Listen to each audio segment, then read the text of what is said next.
pumasok na nga ang payout natin sa Facebook pero naka-dollar ito. So ngayon tuturuan ko kayo kung paano natin mailipat sa GCash itong ating payout sa Facebook at paano muna siya i-convert no into peso.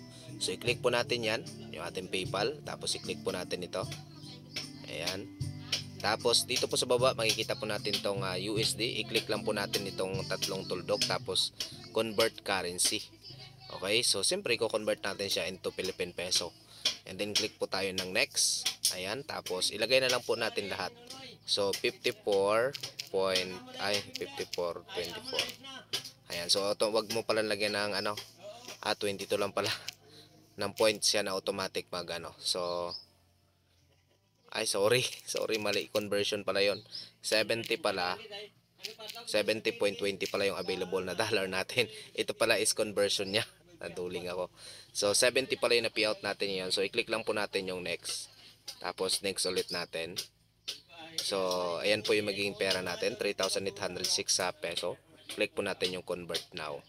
So na-convert na natin sa ito Philippine peso. Ayan po, nakikita nyo po dito naka-peso na siya. So pupunta po tayo sa ating GCash account. So nandito na tayo sa ating GCash account. So makikita nyo 79 na yung balance ko kasi taghirap na ako ngayon. So i-click po natin itong view all service. Okay, tapos scroll down lang po sa baba, i-click po yung cash in. Okay, sa pinakababa may cash in. Tapos hanapin lang po dito yung PayPal. No recent partner. Ibig sabihin na link ko na. So kailangan guys i-link nyo muna ito. So punta lang kayo doon sa my profile tapos may link accounts. So i-link nyo yung inyong PayPal.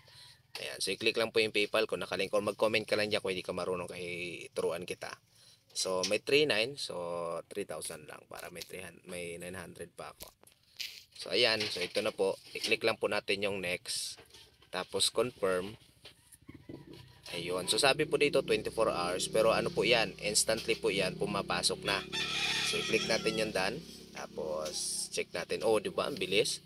So ganun lang siya guys kabilis. So kailangan guys i-convert muna sa peso. Doon po magko-convert sa PayPal. Ngayon kapag ka na, so dito punta kayo sa profile para i-link nyo yung inyong accounts, yung inyong PayPal. So dito nyo i-link. Yan. Tapos pag magka-cash in na kayo, so ang magko-command guys yung GCash po yung magko-command para makuha sa PayPal. So hindi po yung PayPal yung magko-command. So sa GCash po yung magko-command kasi normally nasasanay tayo na kayo nagko-command ay yung mismong mag-send. Pero dito po baliktad. Yung magkukuha po yung mag-command. O di ba? So ulitin ko guys, view all service, tapos cash in, ayan. Tapos punta lang po sa pinakababa, click po yung PayPal. So minimum 500 niya po pala yung pwedeng ilipat. Okay, so ganun lang guys. I hope na nakatulong and pasuyo naman paki-follow ng account natin para sa marami pang video na mga katulad nito and pa-share na rin po para alam din po ng iba. Thank you very much.